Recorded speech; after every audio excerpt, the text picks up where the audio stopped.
한번 좌우에 있는 분들께 이렇게 인사하길 원합니다. 진리 안에서 자유케 되셨습니다. 진리 안에서 자유케 되셨습니다. 아멘. 우리는 이 진리 안에서 자유케 되셨다는 말 너무나도 잘 알죠. 그러나 정말 그 진리가 나를 자유케 하고 있는지, 또 그 진리로 얻게 되는 자유가 무엇인지 우리가 지난 4월부터 함께 살펴보고 있습니다. 목사님들이 오시면 뭘 하나씩 갖고 오셔서 저도 하나 갖고 왔는데요. 네, 사랑의 양동입니다. 네, 빈 공간이죠. 우리 안에는 이렇게 우리 내면에는 사랑으로 채워져야 될 빈 공간이 있다고 합니다. 이 빈 공간 안에는 이 무조건적인 사랑, 또 존재의 인정, 이 소속감의 욕구가 채워져야 되는데요. 이 무조건적인 사랑은 우리 아이들이나 남편이나 또 사랑하는 사람들이 실수하거나 또 짜증내거나 또 나에게 잘못했을 때, 또 넘어졌을 때, 아, 괜찮아, 그럴 수 있지, 그렇게 생각할 수 있지, 괜찮아 라고 하면서 어떠한 상황이나 사건과 상관없이 있는 그대로 받아들이고 함께하는 것, 또 무조건적인 사랑으로 대하는 것, 이것을 의미합니다. 또 존재의 인정은 무엇이냐면, 당신은 소중한 사람이야. 엄마라서 너무 행복해요. 당신과 함께 있어서 너무 좋아요. 당신이라서 좋아요. 라고 말하는 중요하고 가치 있는 존재로 인정받고 싶은 욕구입니다. 마지막 욕구는 누군가와의 소중한 관계를 통해서 그 사람 안에 소속되기를 원하는 이 소속감의 욕구를 의미합니다. 우리 모두는 이렇게 우리 내면 안에 이 세 가지의 사랑으로 채움받고 싶은 빈 공간으로 가지고 태어났다는 것이죠. 그리고 이 빈 공간을 가지고 태어난 우리는 그 사랑을 채우고자 노력하고 또 채워질 때까지 끊임없이 노력한다고 말하고 있습니다. 어떠십니까? 우리 빈 공간 안에, 이 빈 양동이에 가득 차 있으십니까? 아마 너무 차고 넘쳐요. 매일매일 차고 넘쳐요 라고 말할 수 있는 사람은 그렇게 많지 않을 것 같습니다. 우리 안에는 이 빈 공간을 늘 직면하고 또 내 자녀와 내 배우자와 내 사랑하는 사람에게 주고 싶지만 내 안에는 줄 사랑이 없다는 것을 직면하며 좌절하고 있죠. 여기서 우리는 중요한 진리를 깨닫게 됩니다. 뭐냐 하면 바로 예수 그리스도만이 우리 안에 이 빈 공간을 채울 수 있다는 것입니다. 예수 그리스도만이 우리를 용납하시고 인정하시고 무조건적으로 사랑한다는 것이죠. 우리는 이 내용을 가지고 4월부터 5가지 원리로 함께 나누고 있었습니다.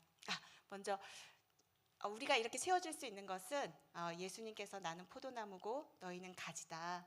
내 안에 있으면 그 사람은 많은 열매를 맺는다.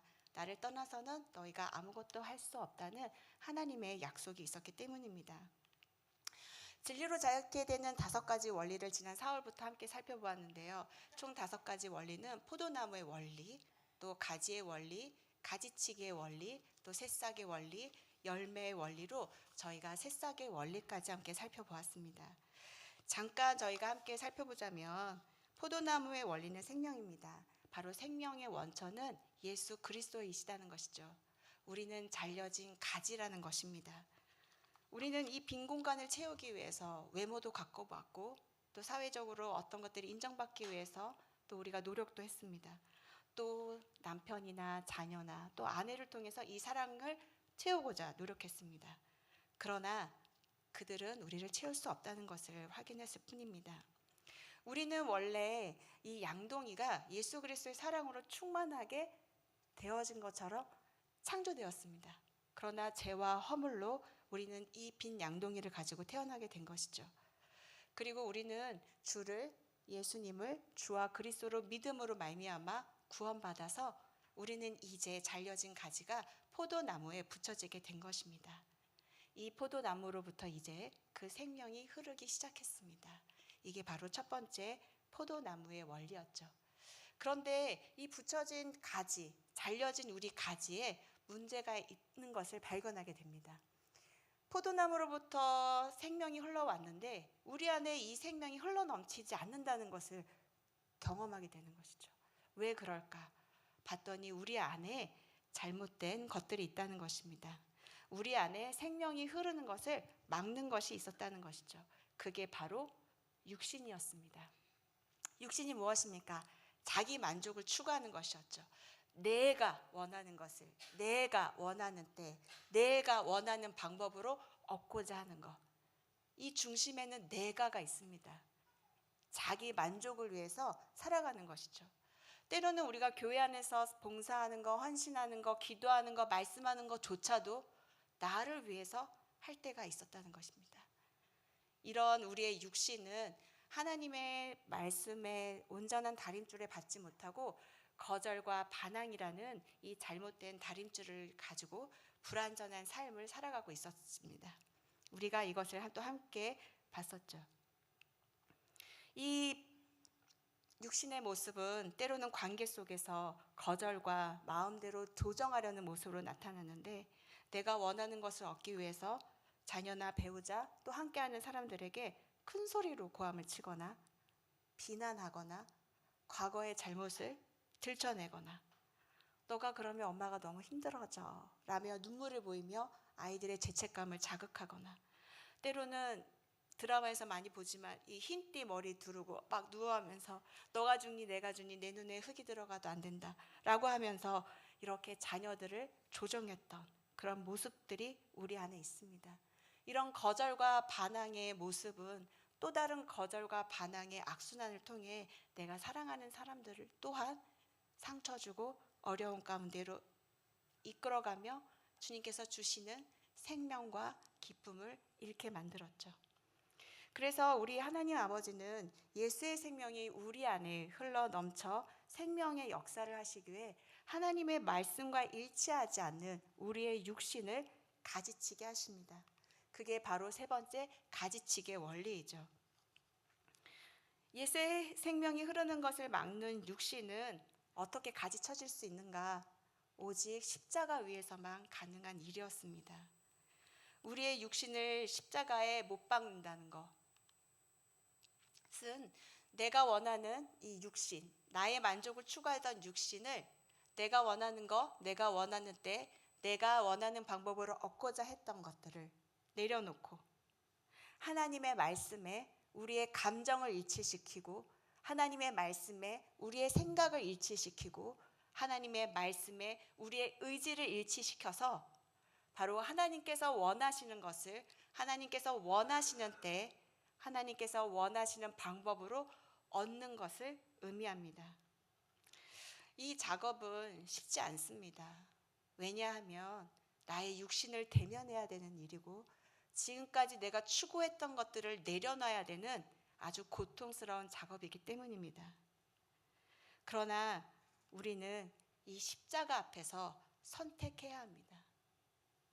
예수 그리스도의 십자가 앞에 내 육신을 내어드릴 것인지, 아니면 내가 늘 내 뜻대로 내 원하는 방법과 내 원하는 때에 원하는 것을 얻고자 하는 육신의 삶을 살 것인지, 우리가 십자가 앞에서 우리의 나 자신을 육신을 내려놓을 때 농부 대신 하나님께서 우리의 육신을 잘라내 주실 때 비로소 우리는 예수 그리스도의 온전한 생명을 누리는 자유를 경험하게 되는 것입니다.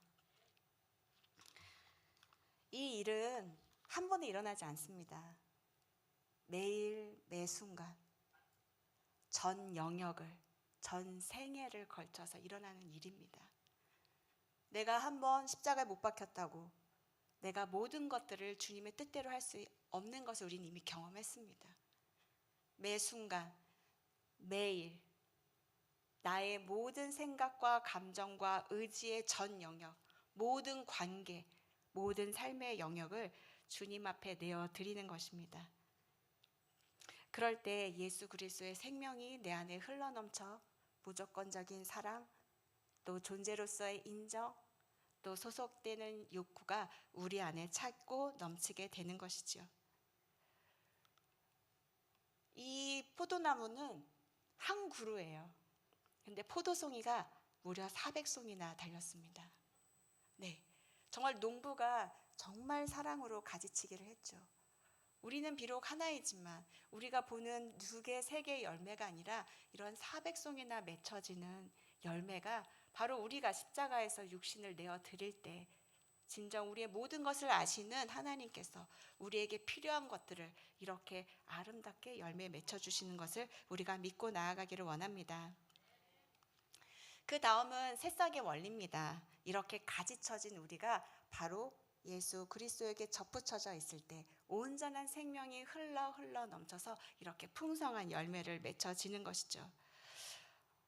이렇게 붙여진 저희들은 새로운 정체성을 갖게 됩니다. 바로 예수 그리스도의 자녀라는 정체성이죠. 이런 새로운 정체성은 나는 누구인가? 나는 어떤 사람인가? 나는 어디에 있는가라는 이 건강한 정체성을 갖게 하는 것입니다. 이런 건강한 정체성은 우리에게 건강한 자아상을 주는데요. 이런 건강한 자아상은 우리 역할에 대한 건강한 시선을 갖게 하는 것입니다. 여기 있는 대부분은 여성이시죠. 여성으로서 건강한 자아상을 갖는다는 것은 자녀와의 관계, 또 특별히 양육에 대해 많은 영향을 줍니다. 우리 지난주에 노희태 목사님께서 건강한 자아상, 건강한 엄마상, 나의 엄마상은 무엇인지 단어 하나로 한번 찾아보라고 하셨는데요. 한번 생각해 보셨나요? 제가 집에 가서 생각을 했을 때 저는 이 단어가 떠올랐습니다. 바로 김혜자 씨였죠. 김혜자 씨는 어떻습니까? 국민 어머니시죠. 딱 김혜자 씨 생각하면 이렇게 따뜻하고 모든 것을 푸근하게 안아줄 수 있을 것 같고 실수해도 무조건적으로는 사랑으로 품어주고 기다려주고 함께할 수 있을 것 같은 그런 이미지입니다. 제가 엄마의 자아상을 김혜자 씨로 생각하게 된 건 저희 엄마가 김혜자 씨처럼 이렇게 국민 어머니시냐? 그러면 좋을 텐데요. 제 얘기를 잠깐 해보자면 제가 이런 어머니상을 소망하게 된 것은 바로 우리 어머님 때문이겠죠. 사실 저희 어머님은 제가 초등학교 2학년, 3학년 때부터 굉장히 많이 아프셨어요. 어머니의 병은 굉장히 희귀질환이셔서 병명을 알기까지는 10여 년 정도 이렇게 걸리셨고요. 또 오랜 시간 아프시면서 이 아프신 엄마의 모습이 저희 가정의 일상의 모습이셨습니다. 물론 아프셨다고 해서 계속 누워 계셨던 건 아니고 이렇게 근육에 힘이 들어가지 않는 병이셨기 때문에 4시간에 한 번씩 4알, 5알의 약을 드셨어야 했고 저희들을 케어하시기 위해서 많게는 20몇 알까지 하루에 약을 드셨었습니다. 그랬기 때문에 늘 저희는 엄마를 배려해야 했고 또 엄마가 힘들 때마다 저희가 도왔어야 했고 또 엄마는 저희들의 모든 일거수일투족을 도울 수 없는 그런 분이셨죠. 비가 오는 날이면 당연히 을에 엄마가 문 앞에서 이렇게 우산을 들고 서 계시는 것이 우리 어렸을 때의 정서였지만 저는 늘 마지막까지 기다렸다 나갔습니다. 왜냐하면 저희 엄마가 올 수 있는 상황은 아니셨기 때문이죠.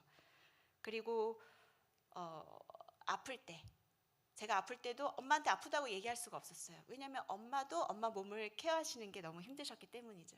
그러다 보니까 제 기억엔 중학교 1학년 때 열이 40도까지 올라갔었는데 이제 옆에 체온계가 있어서 이게 다 이렇게 열이 오르면 다 올려내잖아요.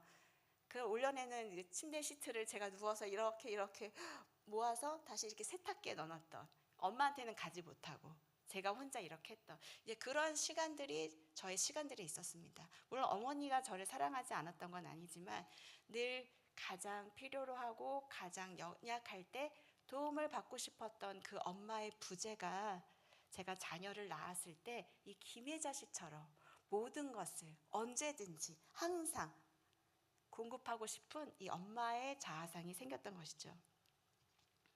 그러나 이런 저의 김혜자 씨 같은 이런 자아상은 굉장히 자기 파괴적인 헌신을 갖게 했습니다. 또 저를 힘들게 했고 또 양육의 기쁨과 이 쉼의 자유를 누리지 못했습니다. 또 저의 부족함과 연약함이 드러날 때마다 엄마로서의 자격에 대해서 참 가슴 아파하고 힘들었던 적이 있었습니다. 그렇게 아이가 이제 학년기가 가고 남자친구이다 보니까 4학년, 5학년 이렇게 커갈 때 엄마로서 여성으로서 이 한계를 느낄 때 어느 날 한 선교사님의 간증을 듣게 됐습니다. 여자 선교사님이셨는데요. 참 엄마로서 저와 좀 많이 닮은 모습이었습니다. 그래서인지 저도 그 선교사님의 이야기를 마치 제 이야기를 듣는 것처럼 듣게 됐죠. 이 여자 선교사님은 이제 중동 지역에서 의사로 사역을 하시고 계셨는데 이 자녀들을 함께 있을 수 없고 먼 지역으로 떠나 보내야 되는 일이 생겼다고 했습니다. 이 사역 때문에 어쩔 수 없이 자녀와 떨어져 있다 보니까 이 선교사님이 엄마로서 자녀 옆에 있지 못하는 것이 아픔이 됐고, 또 자녀의 필요를 그때그때마다 공급할 수 없다는 그 마음에 우울증까지 오게 되셨다고 했습니다. 물론 그 과정에 하나님도 원망했죠.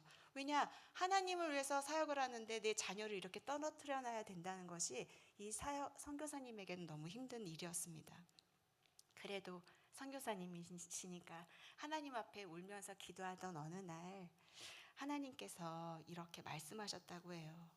너가 그렇게 괴로워하는 것은 육신적 어미의 정이다 라는 말씀이셨죠. 육신적 어미의 정, 엄마라면 당연히 모성애를 가지고 그런 필요를 공급하고 함께 있는 것이 당연한 것이 아닌가라고 하나님께 반문했을 때 내가 그들의 참 어미이다라고 말씀하셨다는 것입니다.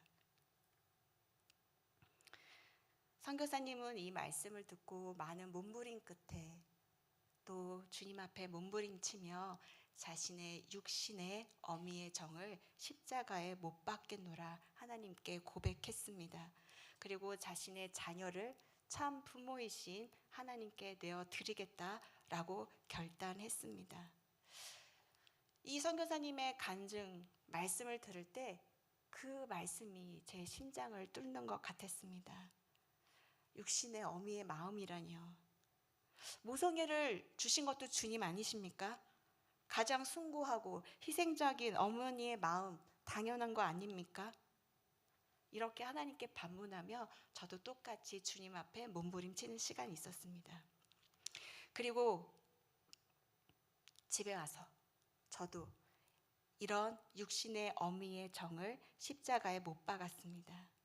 그리고 참 부모이신 하나님께 나의 자녀를 맡기는 기도를 하게 됐습니다. 생명의 원천 되시고 지혜의 근본 되시며 사랑의 하나님만이 진정 나의 자녀의 모든 필요를 채워주시는 분이심을 고백하게 됐습니다. 참 부모이신 하나님은 우리 자녀의 모든 것들을 아시는 분입니다. 나보다 더 자녀를 사랑하시는 분이십니다. 그렇게 주님께 맡기고 나서 자기 파괴적인 헌신과 너무 과대한 책임감에 짓눌렸던 저의 양육은 많이 자유롭게 되었습니다. 엄마로서 충분하지 않다는 자기 정죄, 비난, 실패, 실수, 그래서 오는 열등감, 때로는 나의 수고와 헌신 때문에 아이가 뭔가를 잘하면 또 내가 정말 잘했겠지, 내가 너무 잘해서 그렇지라고 오는 이 교만한 나의 모든 육신을 하나님께 못 받고 하나님의 자녀, 주님께서 주신 자녀, 그리고 참 부모이신 하나님께 내 자녀를 의탁드리며 나는 그저 청지기라는 새로운 정체성 안에 자유를 찾게 된 것입니다. 우리는 그분에 따라 자녀를 양육하기로 결정한 사람들이죠. 또 그분의 뜻을 알기 위해서 늘 기도 가운데 하나님께 묻죠. 주님 앞에 내어 맡기십시오. 참 부모이신 하나님께서 우리 자녀를 이끌어 가실 것입니다. 때때로 자녀가 성장통을 겪거나 또 자녀가 힘들어할 때 좀 우리 마음이 무너지죠. 그러나 주님께 맡겼을 때 세상이 주는 두려움이나 걱정, 사단의 절망적 속삭임에서 자유를 누릴 수 있고 우리는 평강할 수 있습니다. 포도나무에 접붙여짐으로써 얻게 된 새로운 정체성은 우리로 예수님의 생명으로 살아가게 하며 하나님과 일치된 마음, 하나님과 일치된 생각, 하나님과 일치된 의지를 가지고 살아갈 수 있게 되는 것입니다. 그리고 더불어 우리에게 새로운 위치가 생겼다라고 성경은 말씀하고 계십니다. 나는 어디에 있는가라는 중요한 정체성 중에 하나이죠. 새로운 위치. 저희가 오늘의 말씀인데요. 제가 잘 보이실까요? 안 보이시죠? 네, 보이면 제가 그러면 읽도록 하겠습니다. 여러분, 또한 여러분의 허물과 죄로 죽은 사람들이었습니다. 그때 여러분은 이 세상 풍속에 따라 허물과 죄 가운데 살았고 공중의 권세 잡은 자, 곧 지금 불순종하는 아들들 가운데 활동하고 있는 영을 따라 살았습니다. 그때는 우리도 다 그들 가운데 속해 육체와 마음이 원하는 것들을 행하며 육체의 욕망대로 살았습니다. 우리도 그들과 마찬가지로 태어날 때부터 진노의 자녀들이었습니다. 그러나 자비가 풍성하신 하나님이 우리를 사랑하신 그 크신 사랑으로 인해 허물로 죽은 우리를 그리스도와 함께 살리셨습니다. 여러분은 은혜로 구원을 받은 것입니다. 그리고 그리스도 예수 안에서 함께 일으키시고 함께 하늘에 앉히셨습니다. 아멘. 바울은 에베소서를 통해서 새 생명을 얻게 된 우리의 지위에 대해서 말하고 있습니다. 먼저 그는 우리가 어떤 존재였는지를 1절에서 3절에서 말하고 있는데요. 바로 죄와 영적 죽음의 상태였다. 다시 말해서 생명 되신 하나님과 단절된 영적인 죽음의 상태로 포도나무에서 떨어진 잘린 가지의 상태였다라고 말하고 있는 것입니다. 겉보기에는 살아있지만 영적으로 죽은 상태, 하나님께 반응할 수 없는 상태였습니다.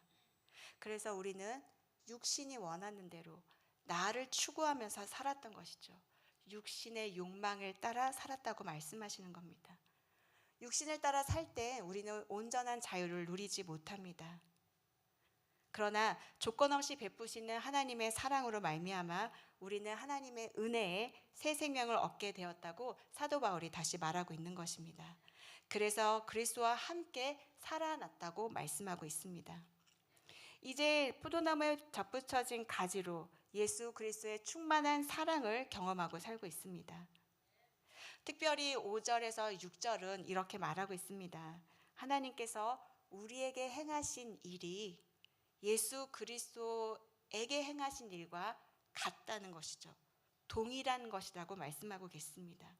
바로 5절에서 6절 함께라는 이것을 통해서 그리스도 안에서 일어났던 일이 바로 우리에게 일어난 일이라고 말씀하시면서 이렇게 말씀하십니다. 우리도 예수 그리스도와 함께 살았고 예수 그리스도와 함께 일어났고 예수 그리스도와 함께 하늘에 앉혔다. 우리는 그리스도와 함께 부활했습니다. 그리고 우리는 그리스도와 함께 하늘에 올라갔습니다. 그리고 우리는 그리스도와 함께 하나님 보좌 우편에 앉게 됐습니다. 믿어지십니까? 정말 믿어지십니까? 근데 우리는 지금 이 땅에 지금 이곳 박모세 홀에 있잖아요. 네, 우리는 지금 박모세 홀에 앉아 있는데 성경은 우리가 이미 하늘 보좌 옆에 앉아 있다고 얘기하는 겁니다.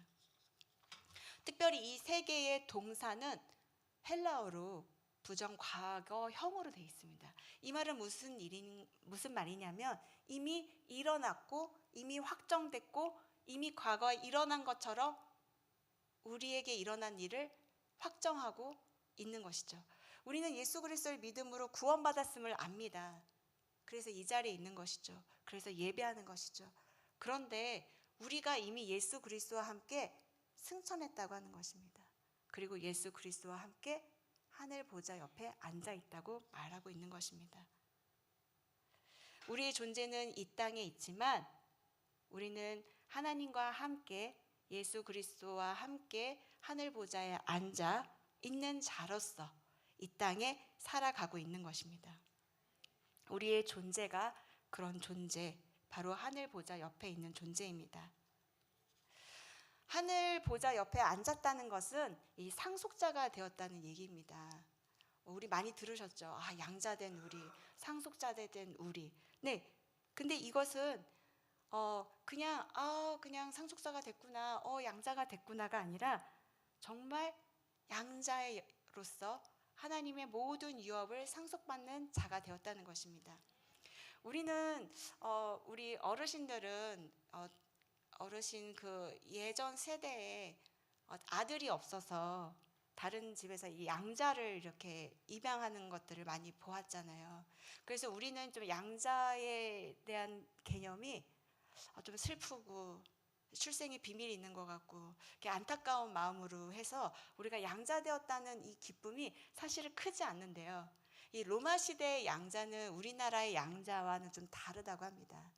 이 로마 시대에서의 양자는 자기 친자녀가 있음에도 불구하고 양자를 이렇게 삼는데요. 이것은 자신의 명예와 재산을 법적으로 상속할 상속자를 지명하기 때문입니다. 그래서 이 상속자 양자는 그 사람의 그 아버지의 보통 부유층에 있는 일에서 있었는데 이 부유층이 갖고 있는 재산과 명예를 상속받는, 그래서 생물학적 친자보다도 더 법적으로 효력 있는 자리에 양자로 입적되는 것이죠. 그래서 로마 초대의 왕인 옥타비아누스도 양자였습니다. 우리 한국적인 양자는 너무 다르죠. 그리고 이 법적으로 한번 양자가 되면 본인이 원해도 이 양자에서 이 법적에서 자유하지 않고 죽을 때까지 그 법적인 효력이 있습니다. 친자가 있음에도 불구하고 말이죠. 바울은 이런 양자의 개념을 가지고 우리에게 말하고 있는 것입니다.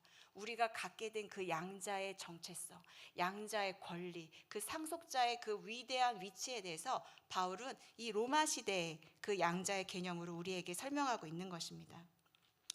하나님의 모든 것들을 우리가 받게 된 자라는 것입니다.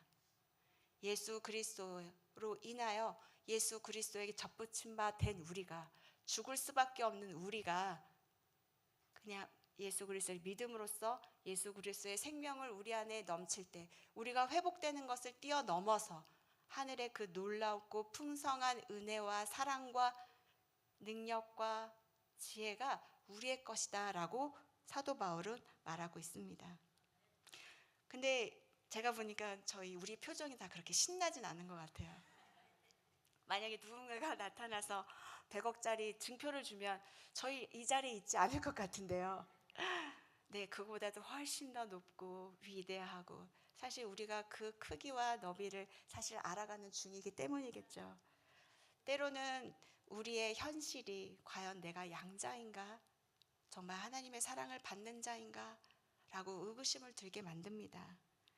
나와는 너무 기질이 다른 아이를 대면할 때마다, 또 성장한 자녀지만 그의 삶이 녹록지 않는 것을 볼 때마다 부모로서 마음이 아프죠. 또 버겁죠. 또 나의 연약함 때문에 내 자녀가 이렇게 힘든 것은 아닌가, 내 자신을 책망하게도 됩니다. 나의 무능함에 좌절할 때, 또 사랑한다고 결혼한 배우자가 이 땅의 땅끝같이 나와 너무 다른 종족같이 느껴질 때, 나를 힘들게 하는 사람을 품기는커녕 용서조차 하지 못할 때, 솔로몬의 백합화도 입히시고 하늘의 새도 먹이시는데 하나님이 정말 백합화만 입히시고 새만 먹이실 것 같을 때, 두려움과 좌절과 포기가 더 쉬울 때, 말씀과 기도 안에 머물지만 통장의 잔고가 내게 더 힘이 되어질 때, 과연 나는 성도인가? 하나님의 자녀인가? 라는 의구심 때문에 내가 정말 그 양자인가? 하나님의 모든 나라의 그 아름다운 것들을 상속받은 상속자인가? 라는 의구심이 우리 안에 들게 됩니다. 이렇게 매일 마주하는 나의 실수와 실패, 넘어짐과 흔들림을 경험하면서 우리는 자꾸 우리의 위치를 잊게 됩니다. 또 이때 사단도 가만히 있지 않죠. 그래, 맞아. 너가 하나님의 자녀라면, 하나님의 사랑을 받은 자라면 이런 일이, 이런 마음이, 이런 생각이 들겠어? 그렇다면 성경이 약속하고 있는 이 상속자와 양자와 하나님의 자녀됨의 기쁨은 우리가 죽은 뒤에 천국에서나 누릴 수 있는 것일까요? 아닙니다. 우리는 이미 하나님께서 주신 생명의 능력을 이 땅에서도 누리고 있습니다. 그럼에도 왜 우리가 흔들리고 넘어지고 또 실패하고 실수할까요? 이것은 우리가 하나님의 자녀로 성장하는 과정에 있기 때문입니다. 우리의 삶의 모든 영역이 믿음의 흔적으로 채워지고 있는 과정이라는 것입니다. 그래서 우리는 우리의 육신을 십자가에 매일 못 박아야 됩니다. 매 순간 못 박습니다. 전 영역을 못 박습니다. 평생을 못 박습니다. 그동안 나 자신인 줄 알고 오랫동안 너무나 자연스럽게 따랐던 육신을 인식하는 것, 그리고 주님과 함께 십자가에 못 박는 과정 가운데 또 흔들리고 넘어지고 실수하고 실패할 수 있다는 것, 이런 일들이 우리의 삶의 평생에 있다는 것입니다. 그렇다고 해서 우리의 위치가, 우리의 정체성이 바뀌어지는 것은 아닙니다. 오늘 이곳에 올 때 모두 운전하고 오셨죠? 네, 운전하고 왔습니다. 혹시 운전하고 오실 때 핸들을 오른쪽 15도 방향, 35도 방향, 엑셀을 뗐다, 밟았다, 브레이크를 밟았다 뗐다, 이 모든 운전 과정을 의식하시면서 이 자리에 오신 분이 계십니까? 아마 우리는 너무 자연스럽게 시동을 켜고 찬양을 틀거나 아니면 기도를 하거나 또 예배 가운데 만날 사람들, 예배 후에 만날 나의 스케줄들을 생각하면서 왔을 때 교회 주차장이 보이니까 교회에 왔구나 하면서 주차하고 이 자리에 오셨을 것입니다. 왜냐하면 운전은 너무나 익숙하기 때문이죠. 이곳에 오는 것도 너무나도 익숙한 곳이기 때문입니다. 제가 운전석이 우리나라와 반대인 곳에서 운전을 하게 된 적이 있습니다. 늘 당연하게 쉽게 운전을 했기 때문에 그냥 운전석만 옆으로 바뀌는 거지라고 생각했습니다. 간단하게 그 나라의 신호체계와 도로교통법을 숙지하고 운전을 시작했죠. 때마침 모든 도로에는 차 한 대도 없었습니다. 너무 다행이었죠. 그리고는 좌회전 신호를 받고 좌회전을 해서 도로에 진입을 했습니다. 근데 뭔가 잘못됐다는 걸 느꼈습니다. 같은 도로에 맞은편 차가 나타나기 시작했기 때문이죠. 네, 제가 역주행을 한 겁니다. 또 그 차가 어떤 차였냐? 하나님의 은혜로 경찰차였습니다.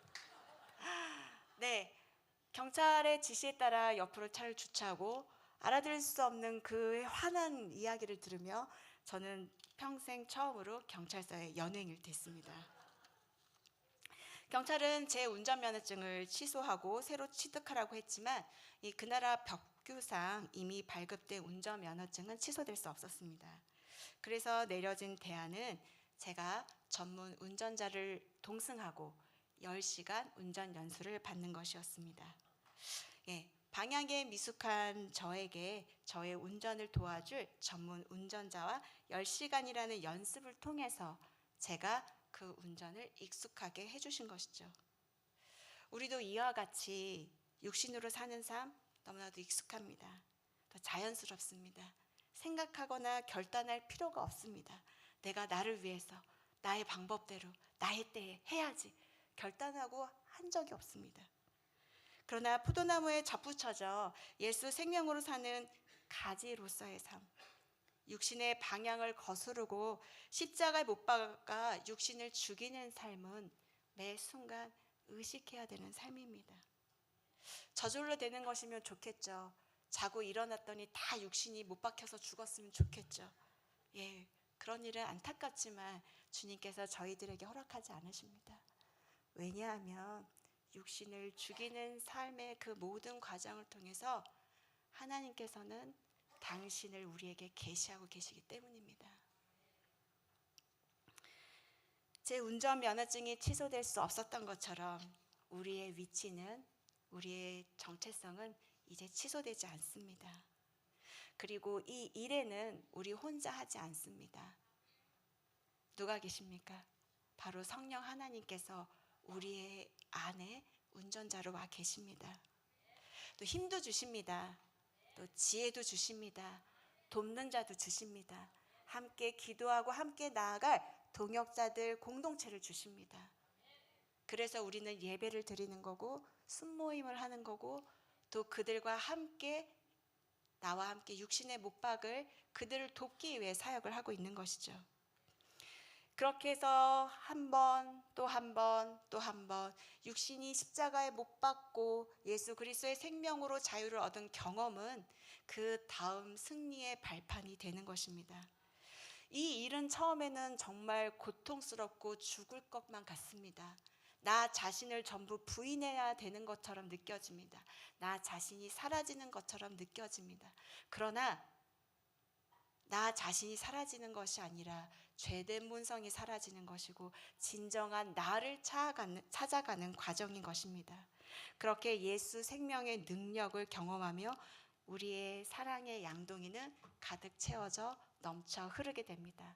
그렇게 흘러 넘친 우리의 사랑은 내가 사랑하는 자녀, 내가 사랑하는 배우자, 내가 사랑하는 함께하는 모든 사람들에게 예수 그리스도의 생명을 전하는 자로, 통로로, 증언하는 자로 살아갈 수 있는 것입니다. 제가 육신의 어미의 정을 십자가에 못 박고 난 뒤 자유가 임했지만 그래도 때때로 작은 흔들림도 있습니다. 자녀가 힘들 때, 또 자녀가 실패할 때 내 안에 작은 흔들림이 있지만 이내 저는 다시 주님 앞에 엎드립니다. 주님, 이 아이는 당신의 자녀입니다. 고백하며 제가 해야 할 일, 제가 해야 할 말, 제가 해야 할 것들을 가르쳐 주십시오 라고 주님 앞에 머물며 가장 중요하고 가장 필요하고 그 아이에게 딱 맞는 것들을 주님으로부터 받습니다. 우리가 이렇게 하나님의 양자로 상속자의 위치로 얻게 된 것은 바로 변함없는 그분의 사랑 때문이죠. 우리의 어떤 실수와 실패에도 그 어떤 것도 우리에게서 그분의 사랑에게서 끊을 수 없습니다. 제가 마지막으로 함께 말씀드리고 싶은 거는 로마서 8장 35절에서 39절 말씀입니다. 잘 보이지 않을 텐데요. 성경 보이십니까? 네. 제가 가운데 회색으로 제 이름을 넣습니다. 말씀을 제가 초등부 친구들에게 어떤 말씀, 축복된 말씀할 때 나의 이름을 넣어서 한번 읽어보자라고 많이 하는데요. 저희도 그렇게 8장 35절에서 39절 말씀을 제 가로에 있는 그곳에 나의 이름을 넣어 손을 가슴에 얹어서 그 말씀이, 그 사랑이 나의 어떠한 실수와 실패와 좌절과 절망 속에서도 하나님께서 영원히 끝까지 그 사랑으로 붙드실 것을 믿으며 내 영혼에, 내 귀에, 내 삶에 선포하기를 원합니다. 준비되셨나요? 네. 그럼 함께 35절부터 함께 읽도록 하겠습니다. 시작. 누가 장영주를 그리스도의 사랑에서 끊을 수 있겠습니까? 환난이나 공고나 핍박이나 배고픔이나 헐벗음이나 위험이나 칼이겠습니까? 기록되기를 장영주가 주일 주의 위에 죽임을 당하며 도살할 양같이 여김을 받았다라고 한 것과 같습니다. 그러나 이 모든 일에 장영주를 사랑하시는 분으로 인해 장영주가 넉넉히 이깁니다. 장영주는 확신합니다. 죽음이나 생명도 천사들이나 악마들도 현재일이나 장래일이나 어떤 능력도 높음이나 기쁨이나 다른 어떤 피조물도 그리스도 예수 우리 주 안에 있는 하나님의 사랑에서 장영주를 끊을 수 없습니다. 아멘. 네. 아멘. 우리의 새 정체성은 영원 전부터 영원까지 존재하시는 예수 그리스도의 피 흘림으로 다시 사심과 승천하심과 또 보좌에 앉으심으로 이루어지신 것입니다. 그렇기 때문에 변하지 않습니다. 흔들리지 않습니다. 우리는 주님의 상속자로 언제나 주 안에서 예수 그리스도 안에서 발견됩니다. 아멘. 저희들 다 함께 이 가사로 만든 찬양으로 함께 찬양하고 또 기도하기를 원합니다.